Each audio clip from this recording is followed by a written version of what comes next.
ब्रह्मा विष्णु महेश अजर अमर नहीं है। इनका भी आविर्भाव अर्थात जन्म तथा तिरोभाव अर्थात मृत्यु होती है। प्रमाण के लिए देखिए देवी भागवत महापुराण।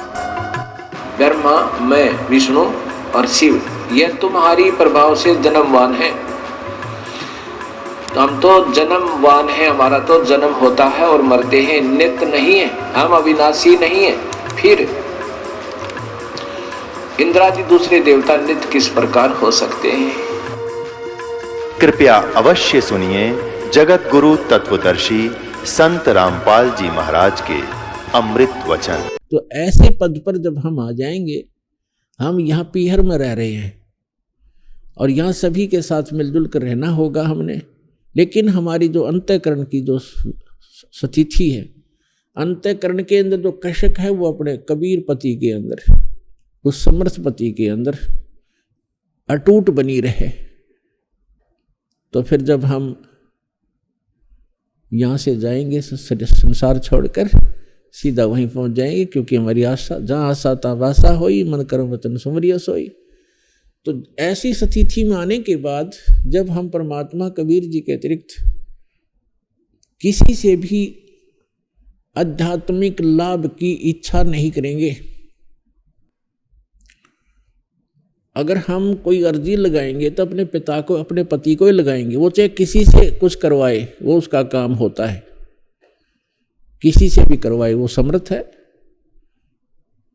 तो तब हम सफल होंगे।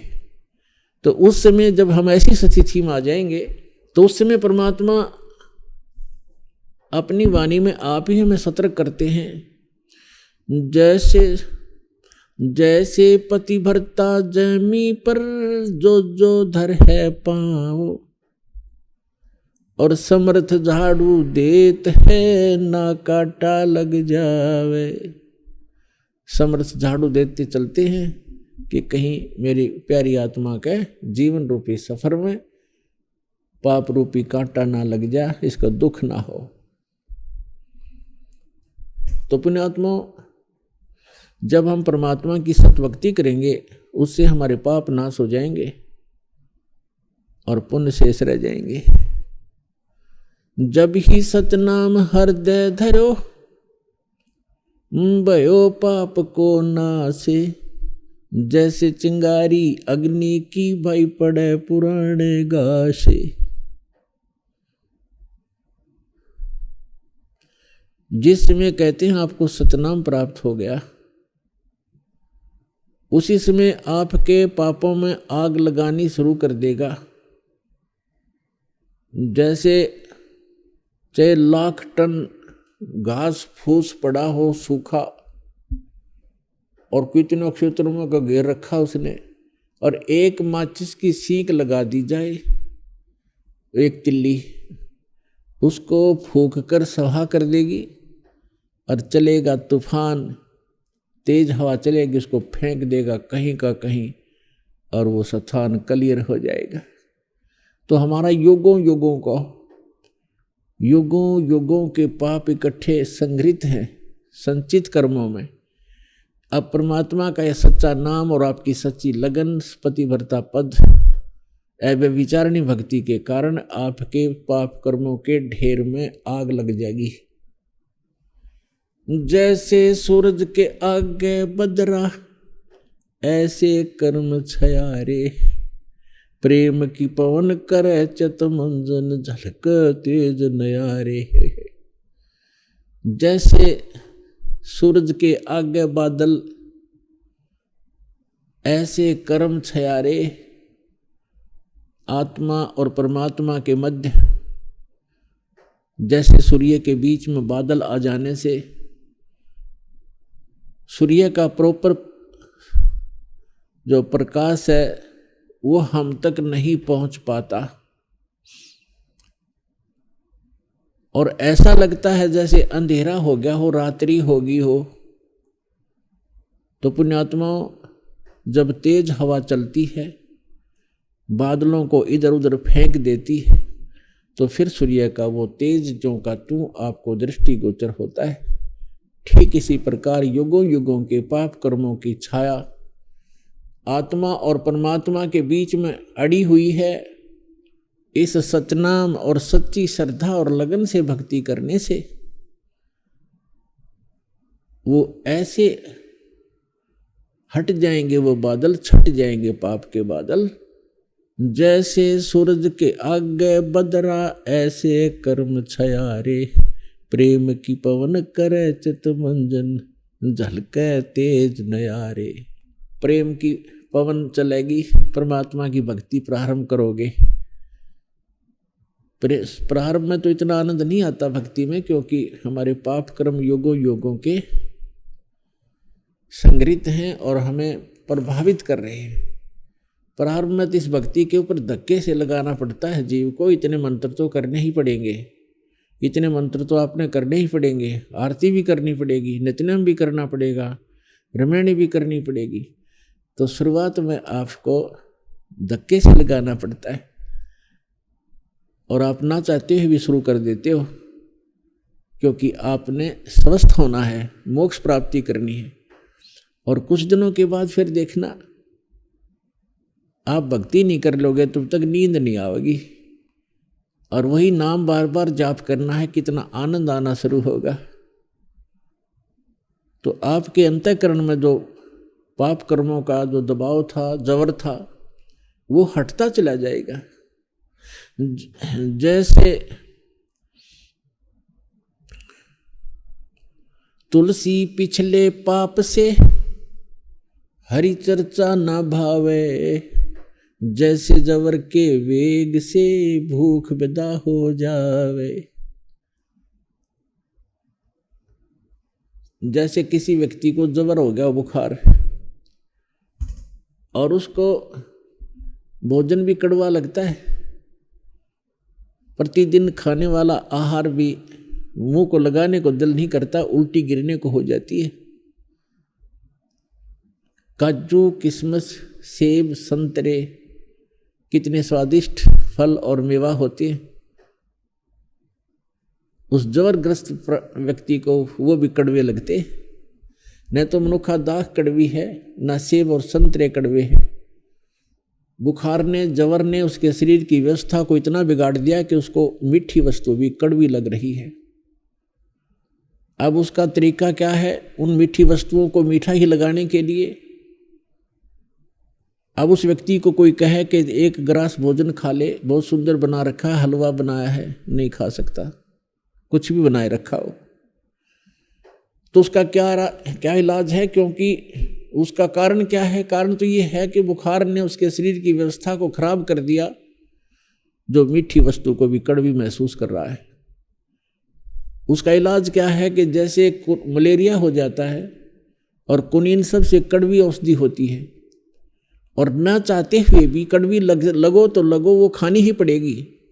उस कड़वी औषधि के बार बार खाने से न चाहते हुए भी खानी पड़ती है वो, और उसके खाने से बुखार नाश हो जाएगा, और जो कड़वी मीठी वस्तु कड़वी लगा करती वो मीठी लगनी प्रारंभ हो जाएंगी।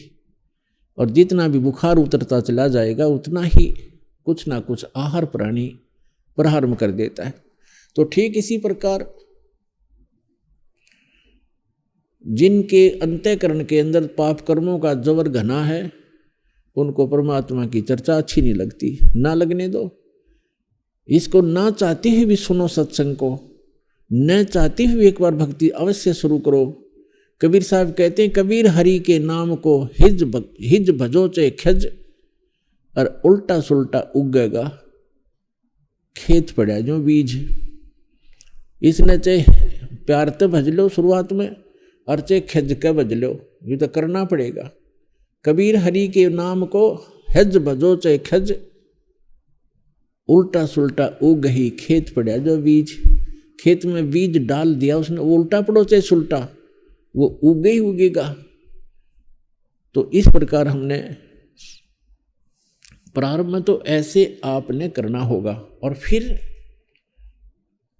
कुछ दिनों के बाद क्या होगा कि आप भक्ति नहीं कर लोगे तब तक आपकी रुचि नहीं बनेगी, काम अन्य कार्य करने को भी दिल नहीं करेगा। तो जैसे जिनको पहले बुखार था उनको ये कहते थे कि महीने में एक बार आना पड़ेगा। दूर देश के भक्त आते हैं, उनको 3 महीने 4 महीने का समय रखा, क्योंकि डॉक्टर जो है ट्रीटमेंट करने के लिए ही मरीज को बार बार बुलाता है, उसको शौक नहीं होता।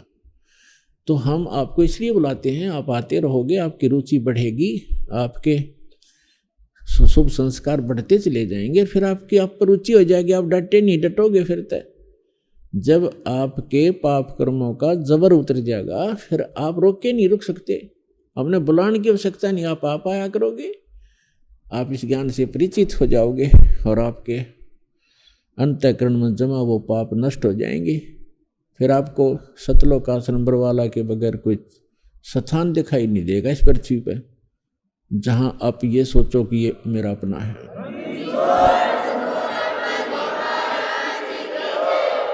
तो यहां परमात्मा कहते हैं, जैसे अब कबीर साहब कहते हैं, कबीर पिछले पाप से हरि चर्चा ना सुहावे, या ऊँघ है या उठ चले, ना और बात चलावे। जैसे हमने देखा कई बार किसी भक्त को हम साथ ले जाते सत्संग में, गुरु जी के सत्संग में, ऐसे कह सुन के प्यारते हैं, कोई जान पहचान का शर्म से आ जाता, तो थोड़ी देर तो बैठता सत्संग सुनता, फिर या तो लटके लेने लग जाता नू, फिर उसका हम छेड़ते, सो मत नू का चल लाएंगे चल, मतलब कुछ काम याद आ गया, ये वो ना तो आप सुने हमने ना हमने सुन दे, क्यों उसके पाप ना टिकने दे। कबीर साहब कहते हैं, कबीर पिछले पाप से हरिचर्चा ना सुहावे, और कह ऊँगे और कह उठ चले, ना उरे बात चलावे। सत्संग हो रहा होता है, वो पहली बार जो हम लेकर के 1-2 बार ऐसा चांस हुआ, तो उसको सत्संग चल रहा है और बीच में कुछ और बात याद दिला देगा, वो काम था ना एक अपने वहाँ जाना था, उसको हम कहते डट जा, थोड़ी देर सत्संग सुनने फिर बातें करेंगे। फिर उनका मैं चलूँ तू आ जाइए, अब जा भाई, हम तो नहीं उठ सकते क्योंकि हम तो जिस उद्देश्य से आए वो काम करेंगे। तो हमें पता था भगवान के उस थर्मामीटर से पता लग गया था कि इसके बुखार है अभी। तो कबीर साहब कहते हैं, कबीर पिछले पाप से हरिचर्चा ना सुहावे, और कह ऊँगे कह उठ चले, ना और बात चलावे। और फिर वही प्राणी देखे हमने, 1-2 बार ऐसे आए, फिर क्योंकि तो एक इंजेक्शन लग गया, सत्संग में आ गया, 10-20 मिनट भी बैठ गया प्राणी, तो भी नरम हो गया उसका पाप। और फिर वही आदमी है 2-2 घंटे जो एक टक देखते रहते हैं, आगे और क्या सत्संग होगा, आगे और क्या बताएंगे गुरुजी। कई बार तो ऐसे होता है, अरे थोड़ा ही सत्संग हुआ आज तो भाई, 2.5 घंटे को भी ऐसा लगता है जैसे थोड़ा ही सत्संग हुआ।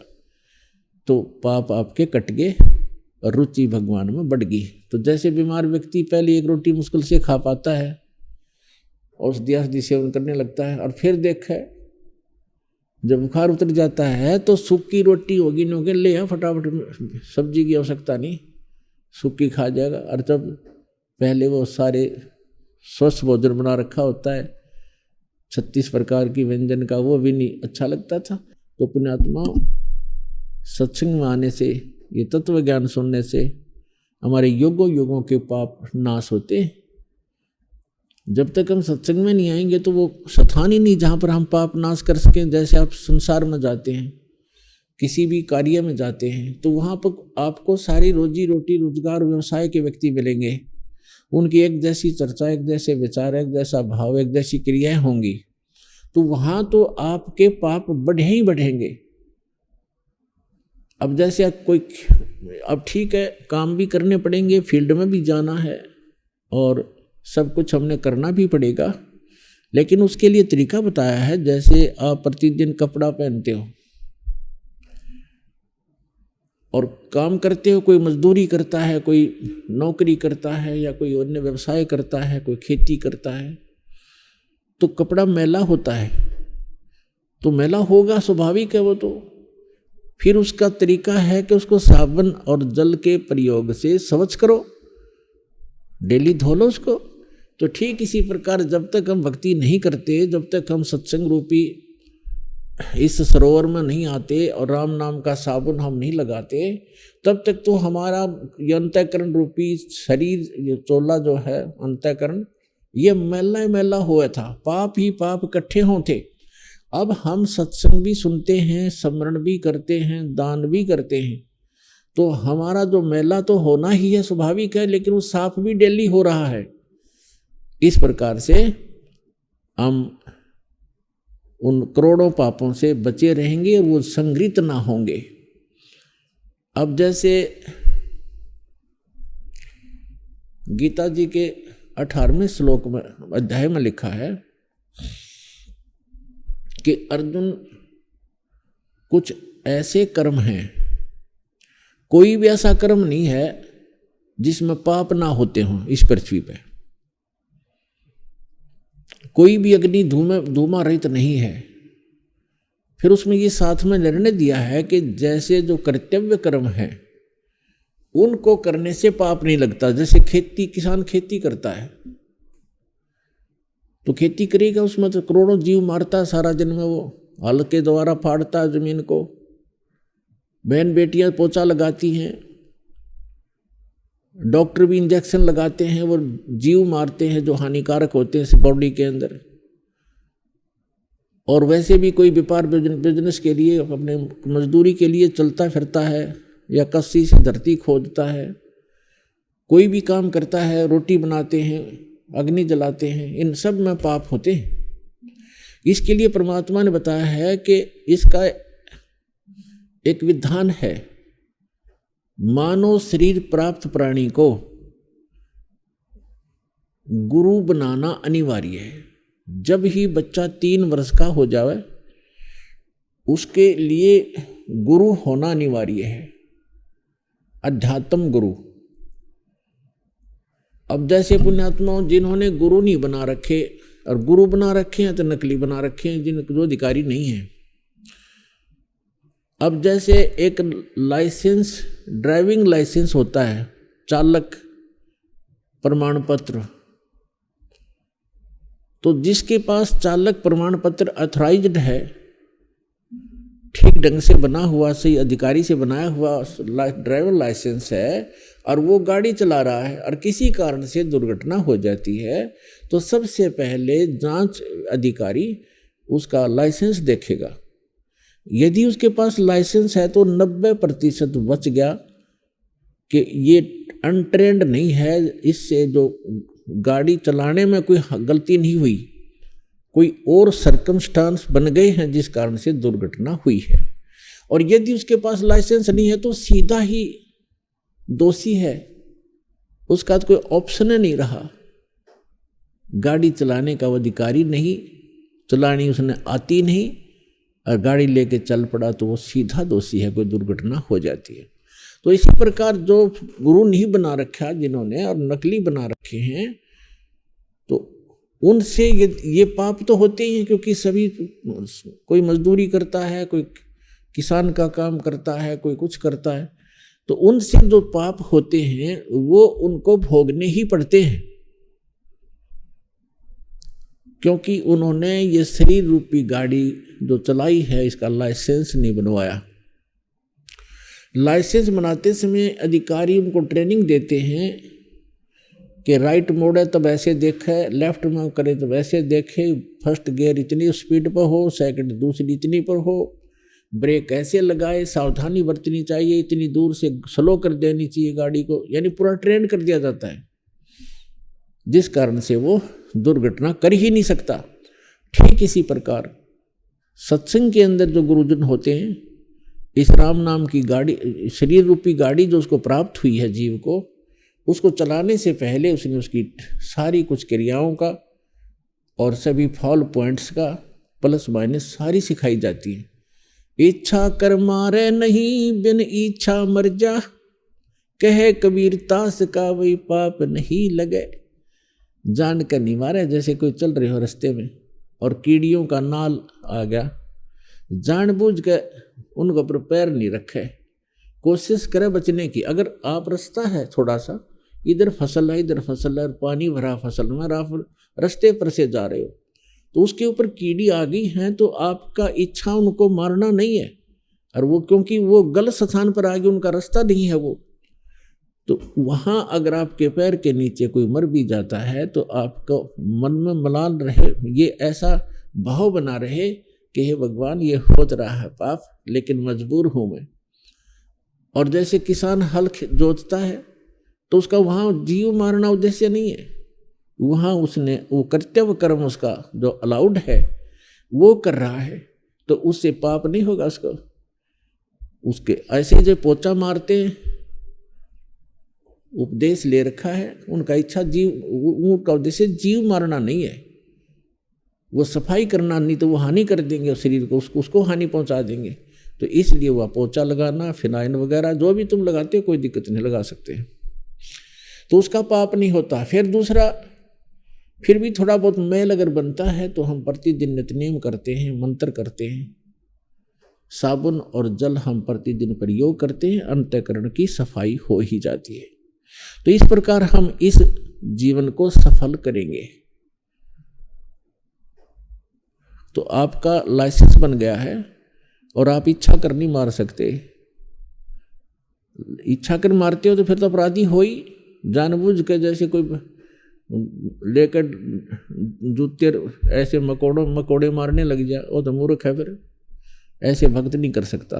तो इस प्रकार हम इस स्थान पर हो रहे इन पापों से बच सकते हैं। और ये ऐसा स्थान है पुण्यात्मा, जब तक सद्गुरु नहीं मिलते तब तक पाप तो नाश होंगे नहीं।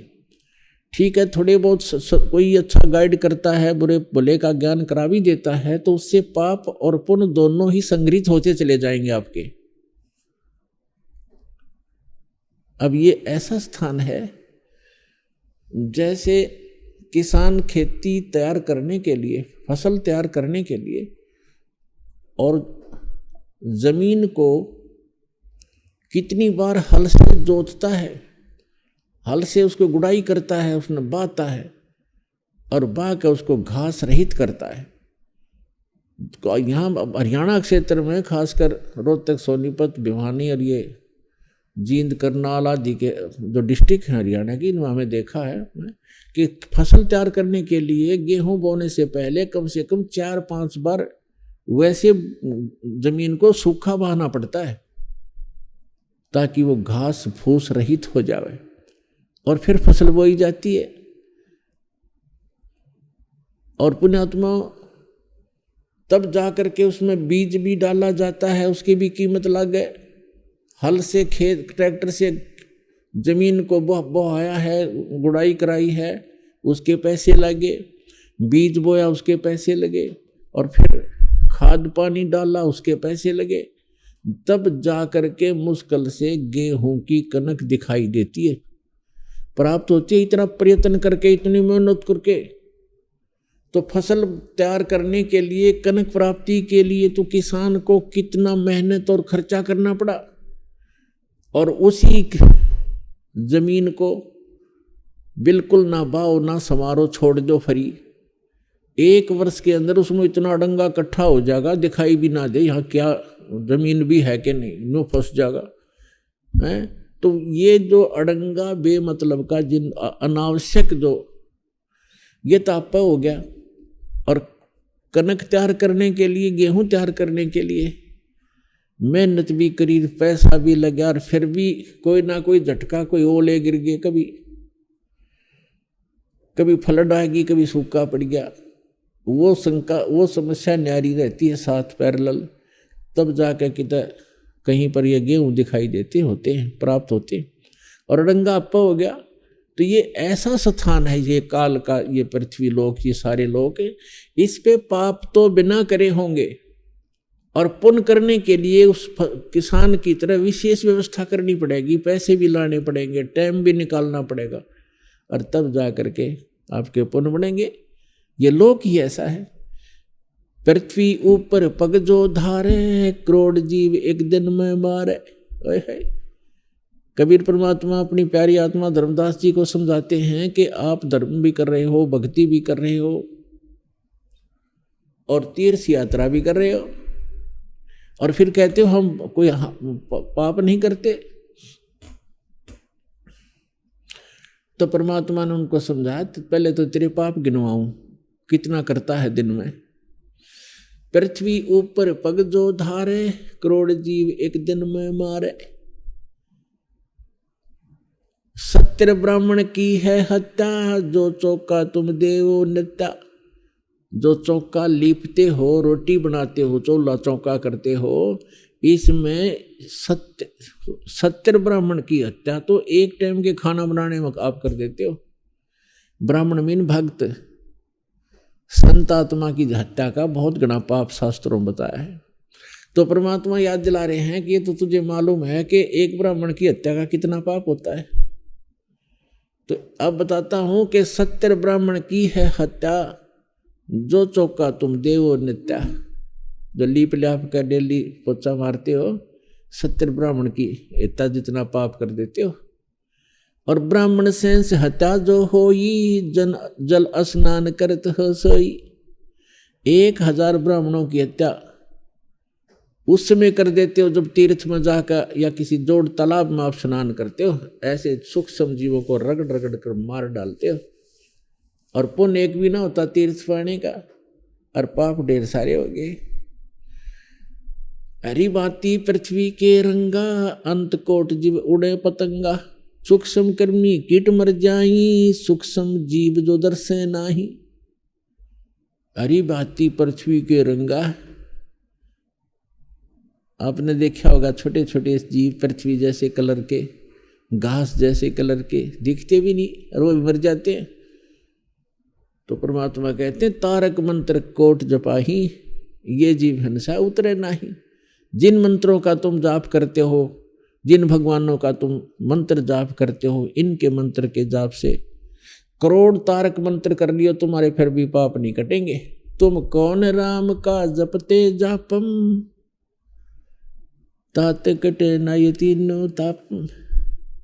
तुम किस भगवान की भक्ति करते हो जिससे तुम्हारे 3 ताप का भी नाश नहीं हो सकता। अपने आत्मा तत्वज्ञान की कमी के कारण हम भक्ति करते करते भी फेल होकर गए पृथ्वी से। अब दया करी परम पिता ने, सतगुरु आए दया करी, ऐसे दीन दयाले। बंदी छोड़ वृत्तास का, जठरग्नि प्रतिपाले। किसी दयालु दाता खुद परमात्मा आए सतगुरु रूप बना के, ऐसे दीन दयाल। ना उनको क्या आवश्यकता थी से बढ़िया लोग को छोड़ के यहाँ धक्के खाए, काशी में दानक जुलाहा बने, लोगों ने पत्थर मारे। वो उसी समय ये ज्ञान दिया करते जो दास आज आपको उस परमेश्वर का दिया हुआ अनमोल खजाना बांट रहा है। उस मालिक का दिया हुआ ये ज्ञान आप तक पहुंच रहा है। उनके साथ तो जो जुल्म किए थे वो तो सुन लेते हैं, तो दास की आंखों से आंसू नहीं सूखते। और अब इस दास ने जब परमात्मा के उस ज्ञान को उसके बच्चों तक पहुंचाना शुरू किया, तो दास के साथ कितना जुल्म ढाए, झूठे अफवाहें फैलाई, झूठे मुकदमे बनाया, जेल में डाला। लेकिन समर्थ का संग है, उसका वचन है कि पूरे विश्व में ये ज्ञान जाएगा, पूरे बच्चे उसके परमात्मा की भक्ति किया करेंगे। एक बार पुनः सतयुग जैसा माहौल इस पृथ्वी पर होगा। वो होगा इस ज्ञान से, और भगवान आपका पल पल पर साथ देगा। आप पर बुराई ना करोगे, और बुराई करोगे तो आपको पाप दिखाई देंगे, आप कर नहीं सकते। और जो आपकी आवश्यकता वस्तु होगी भगवान आपको सुबह रखे पाओगा आपके द्वार के सामने। ये वो समर्थ है, कोई बालक नहीं।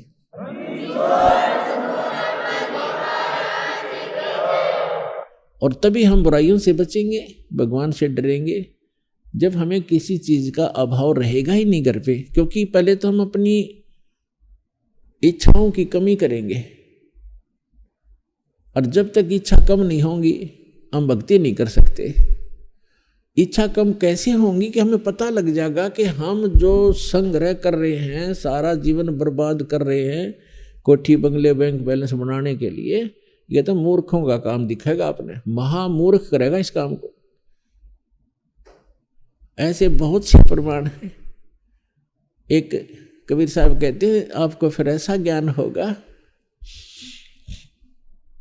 आप परमात्मा के भक्ति और ज्ञान को और सत्संग को प्राथमिकता दिया करोगे और संसारिक काम में कोई देरी भी होगी तो आप भगवान पर विश्वास करोगे कि मालिक आप पर संभालोगे।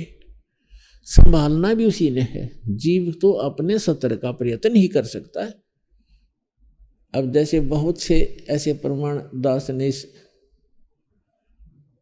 भक्ति मार्ग पर लगने के बाद ज़्यादा महसूस होता है, क्योंकि आंखें खुल जाती हैं हमारी, हमें ज्ञान की रोशनी टॉर्च मिल जाती है, उसके चांदने में चलते हैं, रोशनी में चलते हैं।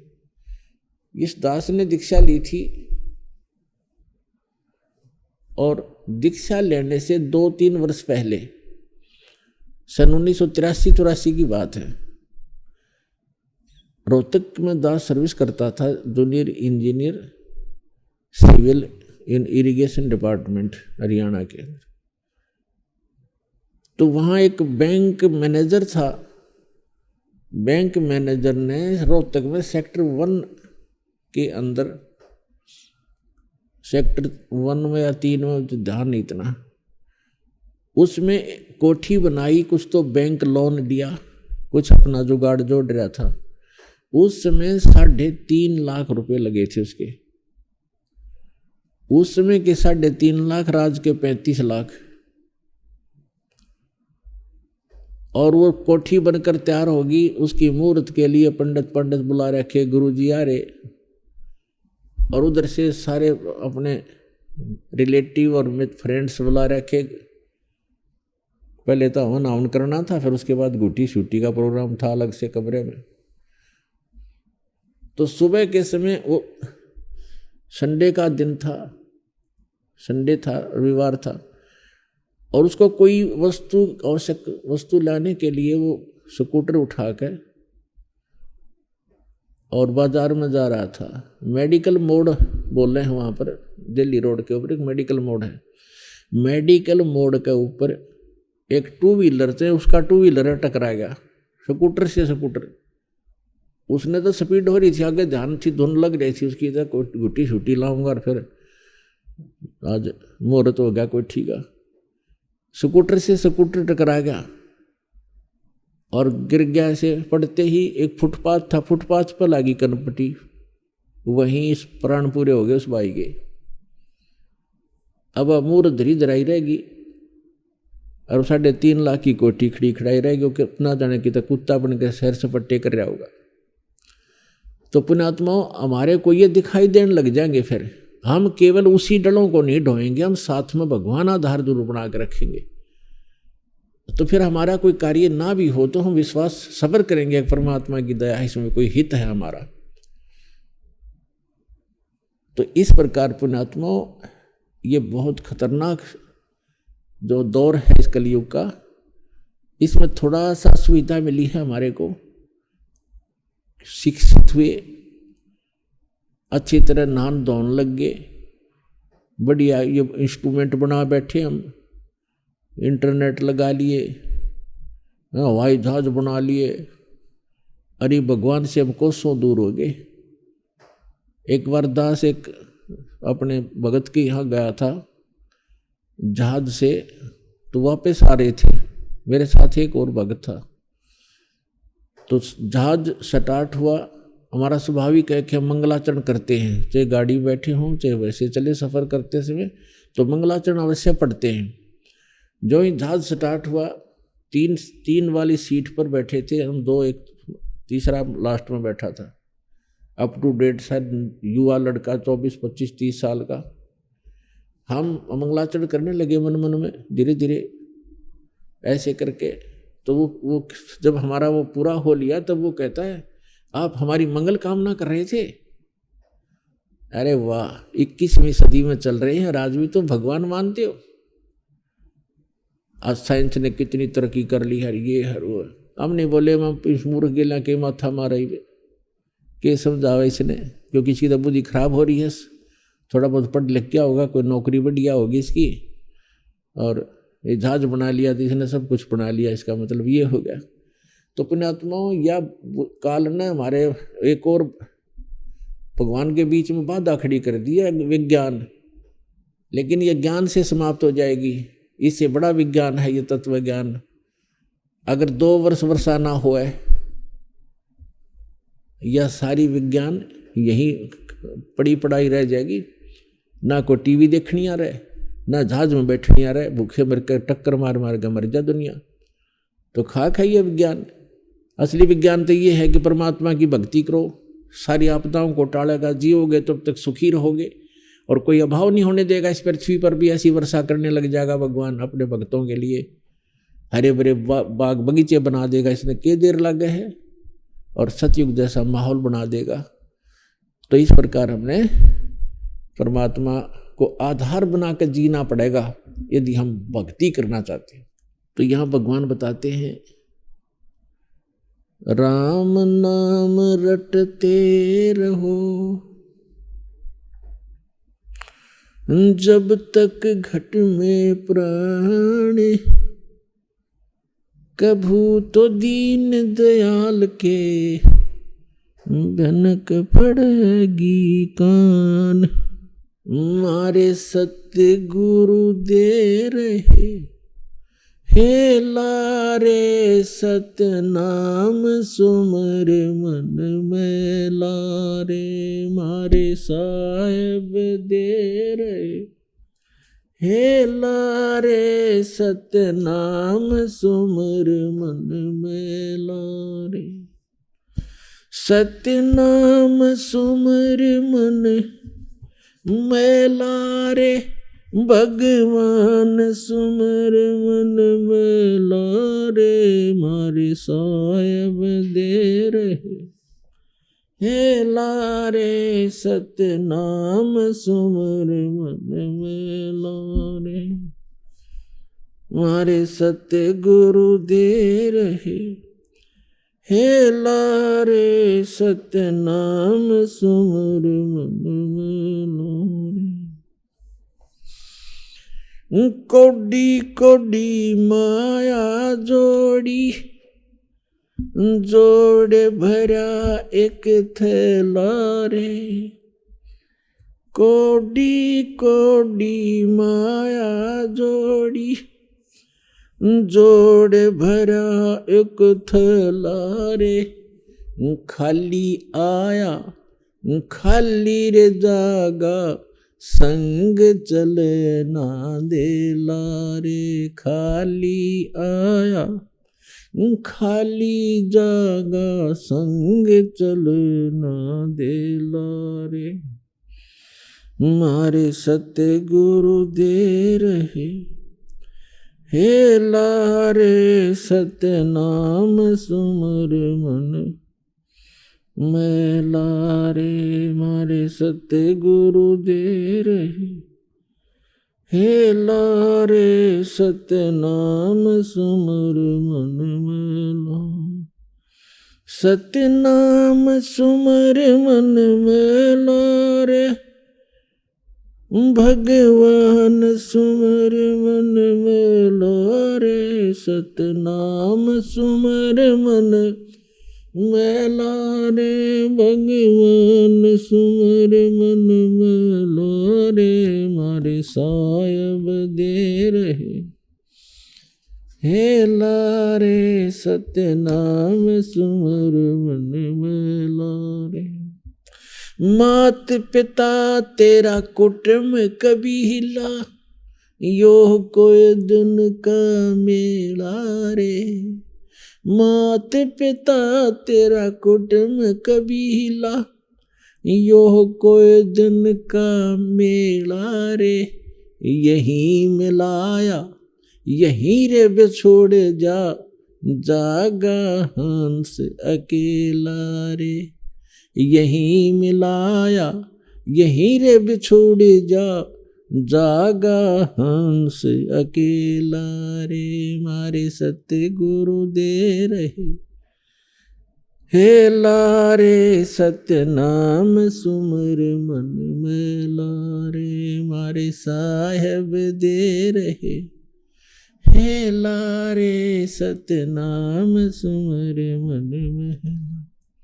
सतनाम सुमर मन मैला रे भगवान सुमर मन मैला रे, सतनाम सुमर मन मैला रे भगवान सुमर मन मैला रे, मारे साहेब दे रहे हे लारे, सतनाम सुमर मन मैला रे। एक डाल पर दो पक्षी बैठे, एक गुरु एक चेला रे। एक डाल पे दो पक्षी बैठे, एक गुरु एक चेला रे। चेला तो चंचल है भाई, गुरु निरंतर खेला रे। चेला तो चंचल है भाई, गुरु निरंतर खेला रे। मारे सत्य गुरु दे रहे हे लारे, सतनाम सुमर मन मैला रे। सतनाम सुमर मन मैला रे, भगवान सुमर मन मैला रे। सतनाम सुमर मन मैला रे, भगवान सुमर मन मैला रे। मारे साहेब दे रहे हे लारे, सतनाम सुमर मन मैला। इस पद का तुम वेद सुनो भाई, कौन गुरु कौन चेला रे। इस पद का तुम भेद सुनो भाई, कौन गुरु कौन चेला रे। रामानंद का कहे कबीरा, शब्द गुरु चित चेला रे। रामानंद का कहे कबीरा, शब्द गुरु चित चेला रे। मारे सत्य गुरु दे रहे हे लारे, सतनाम सुमर मन मैला रे। अब क्या बताते हैं, परमात्मा के कौड़ी कौड़ी माया जोड़ी, और जोड़ भरा एक थैला रे। पहले पुराने समय में ऐसे थैले भर भर कर जमीन में गाड़ दिया करते धनी व्यक्ति। बैंक थे नहीं चोरों के डर से। तो परमात्मा कहते हैं फिर अचानक मृत्यु हो जाती है उनकी। अब वो दबाया दबाया धन जमीन में रह गया ना, बच्चों को बताते वो कि बच्चे खराब ना कर दें। फिर वो सर्प बन के आते हैं वहाँ पर, धक्के खाते फिर आकर उसमें उसी स्थान पर अपने घर में, क्योंकि धन में आस्था रह जाए फिर वो सर्प बनता है। और सर्प बन के फिर वो धन ने खोजता हुआ वहाँ घर में घूमता है, और वो पड़ जाता है बच्चों की दृष्टि, फिर उसकी देही तोड़े, उसने मारे लट्ठा गिला। तो कहने का भाव ये है पुण्यात्मा कि कौडी कौडी माया जोड़ी, जोड़ भरा एक थैला रे। और खाली आया था तू, और खाली ये जागा, संग चले ना धेला रे। सर्व सोने की लंका थी वो रावण से रणधीरम, एक पलक में रोज बिरोज जीव जम के पड़े जंजीरम।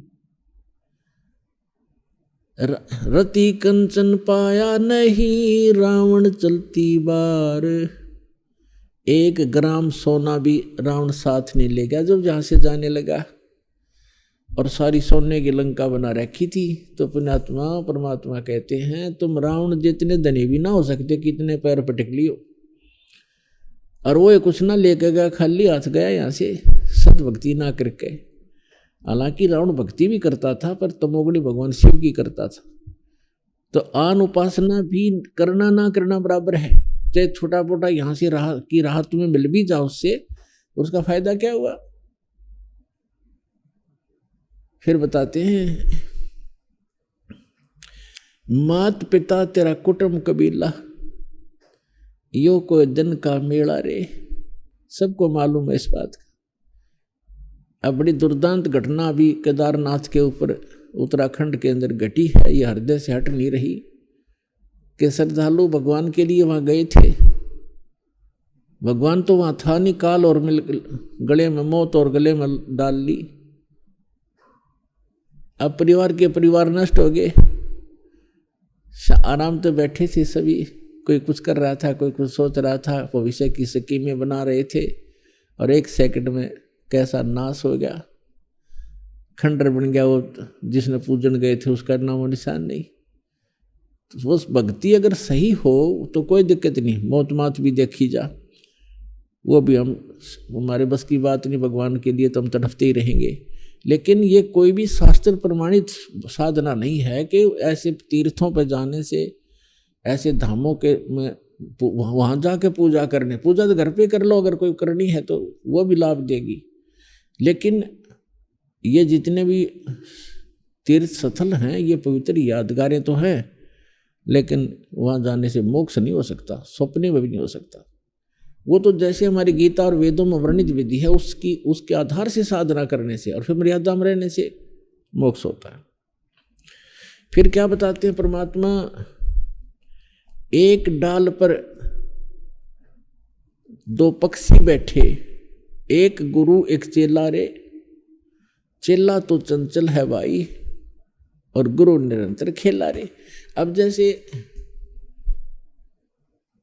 एक यहाँ तो एक तो बताया तो गुरुजी होते हैं, गुरुजी परमात्मा से परिचित होते हैं और वो अपनी मर्यादा में रहकर भक्ति करते हैं, और चेला थोड़ा चंचल होता है, पक्षी तो वो भी होता है। चेला इतना गहराई से ज्ञान ना समझकर वो भक्ति करता तो है, लेकिन फिर भी थोड़ी बहुत उछल कूद उसमें रहती ही है। तो गुरु शिष्य में इतना अंतर रहता है। फिर बताया है कि फिर इसको क्लियर किया है कि इस पद का तुम भेद सुनो, कौन गुरु कौन चेला रे। यहाँ जो गुरु और चेले का जो वर्णन है उसके विषय में बताया है कि शब्द गुरु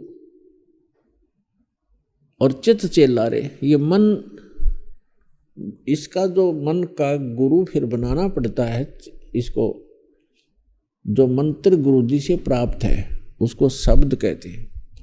जो गुरु जी से मंत्र मिल गया तो इस मन की चंचलता समाप्त करने के लिए तरीका बताया है कि शब्द गुरु चित्त चेला रे। अब कैसे, इस मन की आदत है अटपट सोचने की, इधर उधर धक्के खाने की, तो इसको परमात्मा के चरणों में लगा दे।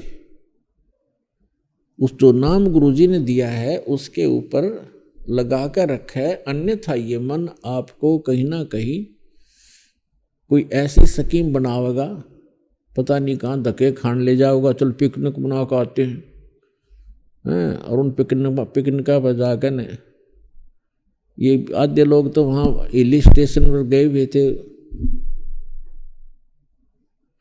उसकी केदारनाथ के क्षेत्र में, और वहाँ बेचारों को मौत मिली। तो कहने का भाव ये है कि इस मन को भगवान के ज्ञान में, सिमरण में, भक्ति में, प्रतिदिन के नित्य नियम में लाए रखें, और बाकी समय इसको अपना संसारिक काम में, निर्वाह के लिए काम में भी लगाए रखें। तब इस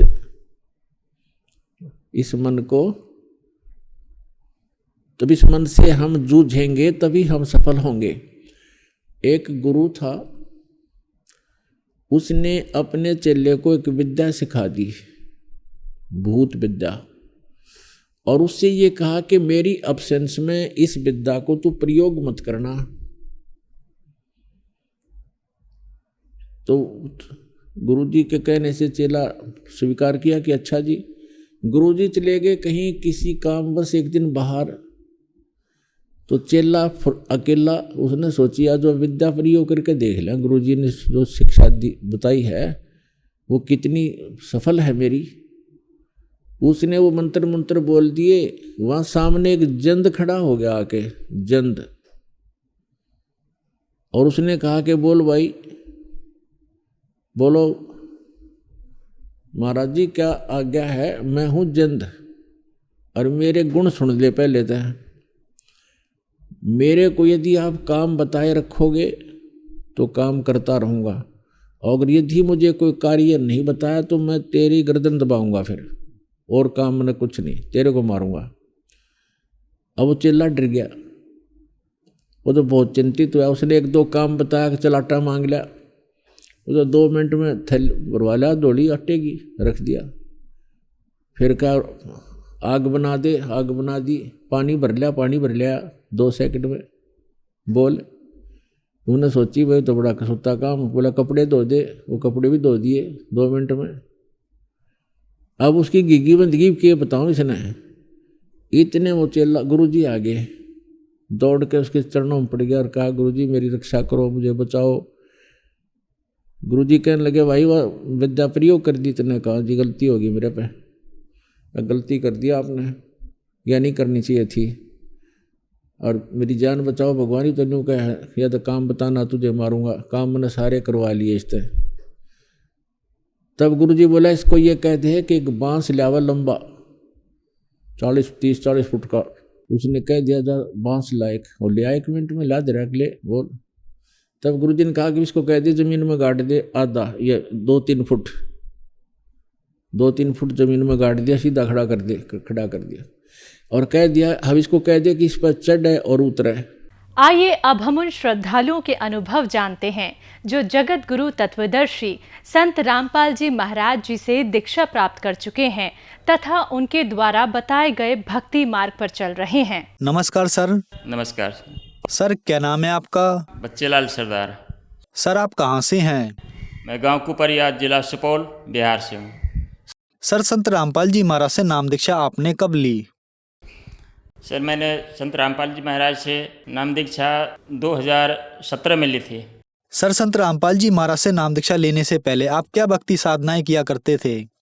संत रामपाल जी महाराज के शरण में आने से पहले मैं बजरंग बली की और शेरा वाली दुर्गा माता की और ये राम भगवान कृष्ण भगवान की भक्ति किया करते थे। इसमें हमें एक अच्छा सिंगर गायक के रूप में भी थे। हम इन सभी देवी देवताओं की भी पूजा किया करते थे, भक्ति गीत गाया करते थे। लेकिन इन सबों की भक्ति और गीत गाने से हमें कोई फायदा नहीं हुआ। तो फिर आप संत रामपाल जी महाराज की शरण में कैसे आए? सर दिल्ली में हमारे एक साथी थे, जब मैं वहाँ पर अपनी रोजी रोटी के लिए गया हुआ था तो मैं तो वहाँ पर रोजी रोटी के लिए रिक्शा चला रहा था। हमारे कुछ साथी जो मिले, उन साथियों ने एक किताब, ये क्या जीने की राह पुस्तक उन लोगों के पास था। मैंने देखते देखते उस पर निगाह मेरी टिक गई।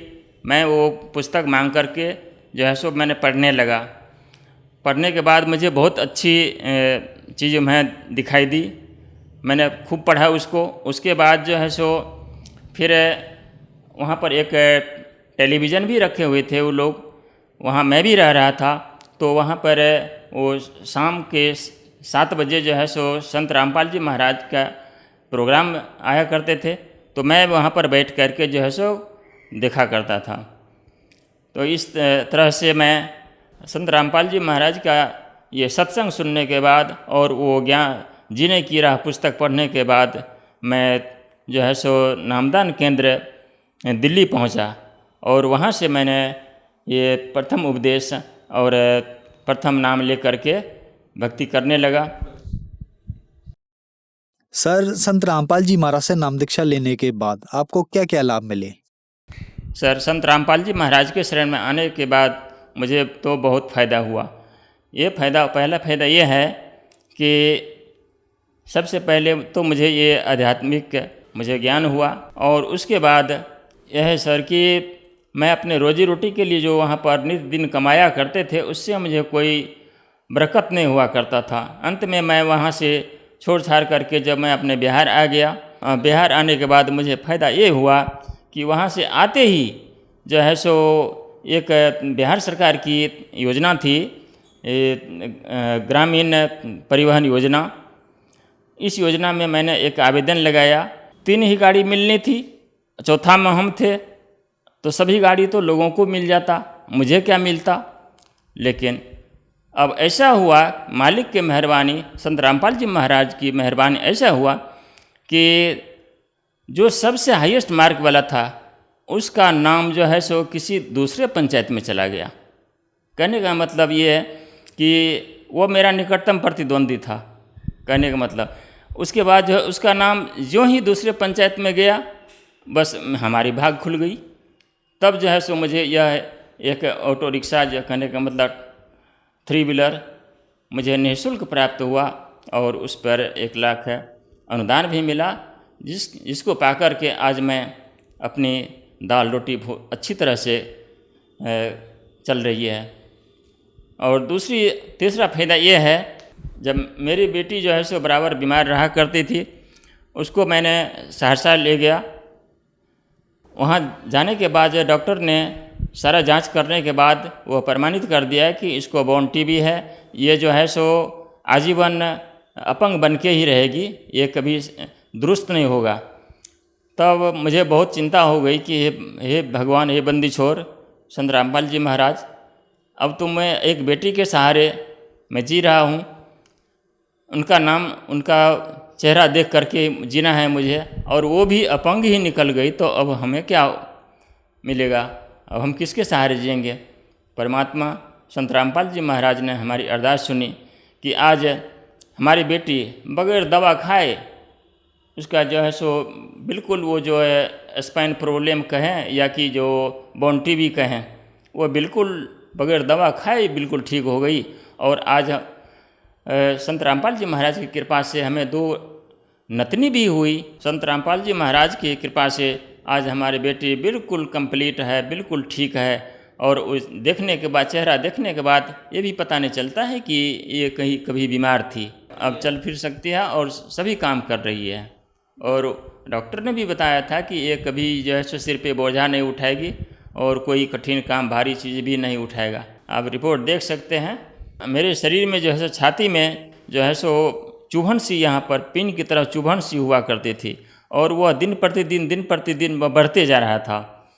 और इससे मुझे बहुत मतलब तंगी बुझ रहा था कि ये आखिर है क्या।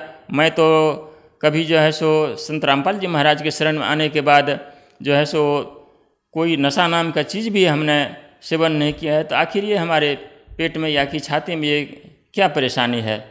फिर भी मैंने संत रामपाल जी महाराज से अरदास लगाया कि हे परमात्मा, अगर ये इस तरह की परेशानी बनी रह जाएगी तो फिर मुझे तो परेशानी, दिक्कत हो जाएगी, इसलिए हे परमात्मा मुझे इससे रक्षा करें।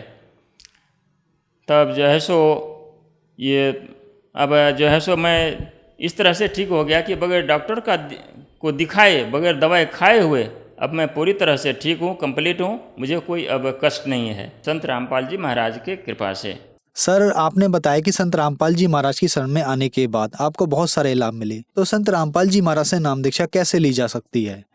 जी सर, संत रामपाल जी महाराज से नाम दीक्षा लेने के लिए संत रामपाल जी महाराज के विभिन्न चैनलों पर सत्संग के नीचे पीली पट्टी आती है, उस पर बहुत सारा मोबाइल नंबर लिखा रहता है। उस नंबर से भी कांटेक्ट करके जो है सो पुस्तक मंगा करके निःशुल्क लोग पढ़ सकते हैं और नाम दीक्षा ले सकते हैं और अपना कल्याण भी करा सकते हैं। धन्यवाद जी। धन्यवाद।